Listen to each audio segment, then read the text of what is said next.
Apanya kami sambut firman Tuhan, haleluya, amin, amin, amin. Iya, shalom Bapak Ibu yang terkasih, selamat pagi. Kita kembali berjumpa, pagi ini kita dibangunkan Tuhan dengan tubuh yang sehat dan tidak kurang suatu apapun. Sebab kita percaya bahwa hidup kita ini hanyalah karena kasih karunia Tuhan. Iya, baik, kita akan sama-sama membaca firman Tuhan pagi ini. Sebelum kita memulai segala aktivitas kita, biarlah kita melandasi hidup kita dengan firman Tuhan, karena hanya firman Tuhan yang sanggup menuntun langkah-langkah hidup kita. Baik, kita akan sama-sama membaca hari ini dari Efesus pasal yang pertama.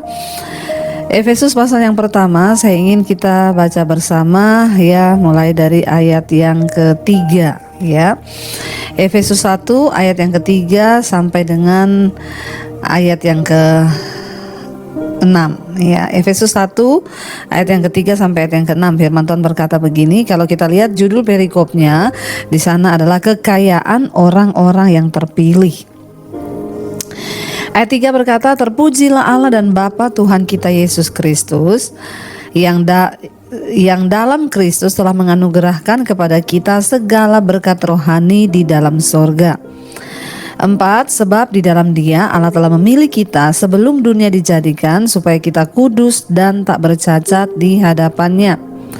Ayat yang kelima, dalam kasih Ia telah menentukan kita dari semula oleh Yesus Kristus untuk menjadi anak-anaknya sesuai dengan kerelaan kehendak-Nya. 6. Supaya terpujilah kasih karunia-Nya yang mulia yang dikaruniakannya kepada kita di dalam Dia yang dikasihinya. Iya, saudara, firman ini berkata, ya, judul perikopnya kekayaan orang-orang yang terpilih. Ya, saya percaya saudara dan saya, kita adalah orang-orang yang dipilih oleh Tuhan. Buktinya hari ini kita mau mendengar firman Tuhan lewat mesbah syukur, itu karena kita dipilih Tuhan. Tidak mungkin ya hari ini kita ada mendengarkan firman ini kalau kita nggak dipilih Tuhan. Berarti kita adalah orang-orang yang dipilih untuk mendekat kepada Kristus ya. Ayat yang ketiga di sana dikatakan, terpujilah Allah dan Bapa Tuhan kita Yesus Kristus yang dalam Kristus telah mengaruniakan kepada kita segala berkat rohani di dalam sorga. Ya, jadi saudara, kita ini bersyukur ya, karena di dalam Yesus ya, kita yang menerima Yesus sebagai Tuhan dan Juru Selamat ya, kita mengakui Dia sebagai Juru Selamat kita, menerima Dia, maka dikatakan kita ini berbahagia dan kepada kita Tuhan sudah mengaruniakan segala berkat rohani di dalam sorga ya.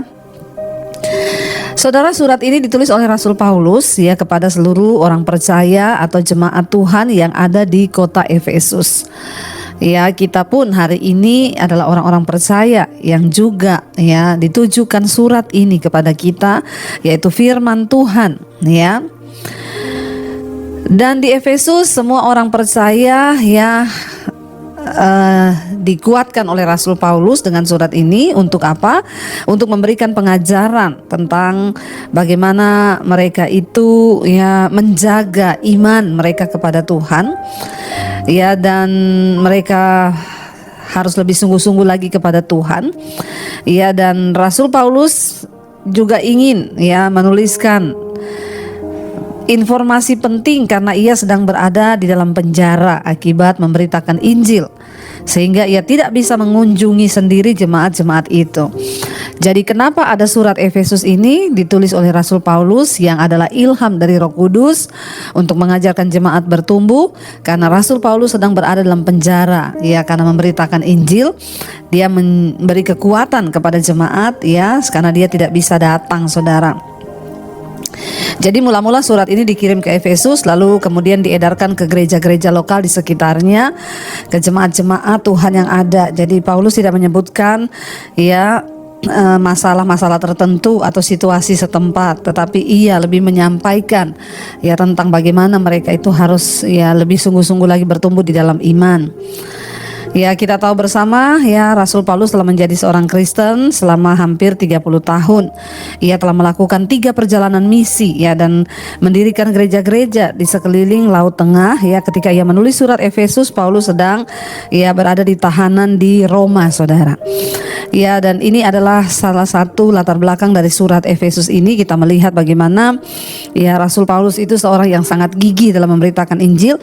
Makanya Tuhan memilih dia untuk menitipkan wahyu atau firman Tuhan yang hari ini kita bisa baca ya dari surat-suratnya bagi di Galatia, Roma, Efesus, di Filipi. Itu semua adalah surat-surat yang ditulis oleh Rasul Paulus karena imannya yang gigih, karena ya dia tanpa mengenal takut memberitakan Injil sekalipun dia di penjara, dan dia berkata setiap hari bahkan dia berada di dalam bahaya maut karena nama Yesus. Efesus ini adalah salah satu kota dari 5 kota utama di Kekaisaran Romawi, dan bersama dengan Roma ya Korintus, Antioquia ya dan Alexandria. Paulus pertama kali mengunjungi Efesus ya pada saat perjalanan misi keduanya. Ya, dan pada waktu perjalanan misinya yang ketiga ia tinggal di sana selama hampir 3 tahun, saudara. Dan Paulus ya belakangan dia akhirnya bertemu kembali dengan para tua-tua di gereja di Efesus. Tapi kita melihat ya orang-orang percaya yang percaya kepada Kristus pada zaman itu ya mereka sangat-sangat di dalam pergumulan, sebab ya Rasul Paulus orang yang sudah memuridkan mereka harus dipenjara, saudara. Tetapi yang Rasul Paulus berkata, bayangkan di dalam penjara pun dia itu masih menyampaikan berita yang luar biasa. Dia bilang, bersyukur karena kita dipilih oleh Tuhan Yesus, ada kekayaan bagi orang-orang yang percaya dan sungguh-sungguh berharap kepada Tuhan. Dia sedang dalam penjara, tapi dia tidak mengasihani dirinya, dia tidak meminta belas kasihan dari orang, tetapi dia malah sungguh-sungguh memberitakan Injil.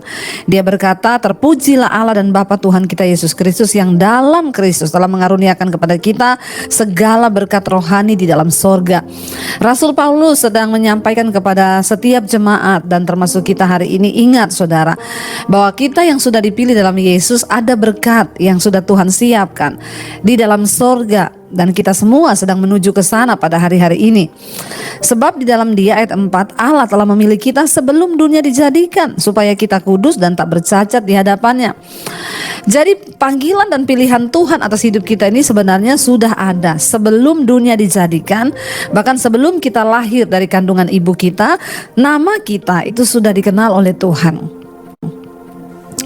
Ya, dan ketika orang itu mau buka hati, maka panggilan itu ya dia dapatkan, saudara. Tetapi hari ini persoalannya ya ada orang-orang yang tidak membuka hati bagi Tuhan. Mereka mengeraskan diri, mereka terus hidup mengikuti dosa sehingga mereka tidak bisa mengalami berkat-berkat rohani yang Tuhan sudah sediakan. Jujur, di dalam mengikut Tuhan kita pasti mengalami ya berkat-berkat rohani. Kita ini bersyukur loh.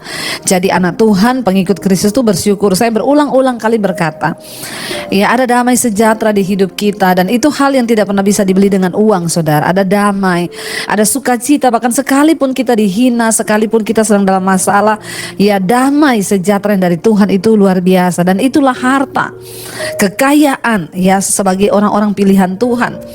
Ya ada damai sejahtera di hati kita. Bahkan ayat ini berkata, satu keuntungan kita dan kekayaan yang tidak ternilai itu bahwa Tuhan telah memilih kita justru jauh sebelum dunia ini dijadikan, jauh sebelum kita terlahir.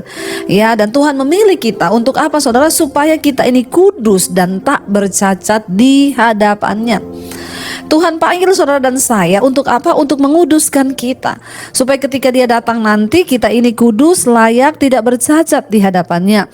Karena itu hari-hari ini biar kita mau semakin hari semakin disempurnakan, kita berkata, Tuhan, kuduskan kami, kuduskan hidup kami, tinggalkan dosa, dan teruslah berjalan di dalam perkenanan Tuhan, kejar perkenanan Tuhan, supaya kita tidak bercacat karena kita sudah dipilih dan ditentukan. Ayat 5, dalam kasih Ia telah menentukan kita dari semula oleh Yesus Kristus untuk menjadi anak-anaknya sesuai dengan kerelaan kehendaknya.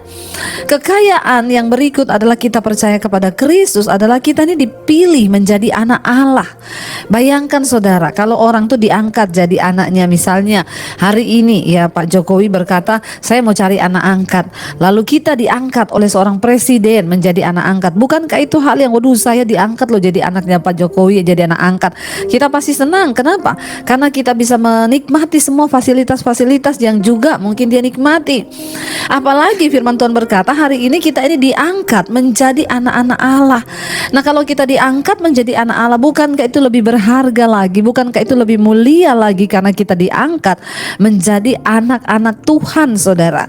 Ya, menjadi anak-anak Allah dikatakan, ya kita diangkat menjadi anaknya sesuai dengan kerelaan kehendaknya. Ayat 6, supaya apa? Terpujilah kasih karunia-Nya yang mulia yang dikaruniakannya kepada kita di dalam Dia yang dikasihinya. Jadi tujuan Tuhan memilih kita agar kita mengalami berkat-berkat rohani. Ya, bukan hanya kelak ketika kita mati, tetapi hari ini pun kita bisa menciptakan sorga itu di hidup kita. Supaya apa? Tujuannya agar hidup kita ini memuliakan nama Tuhan.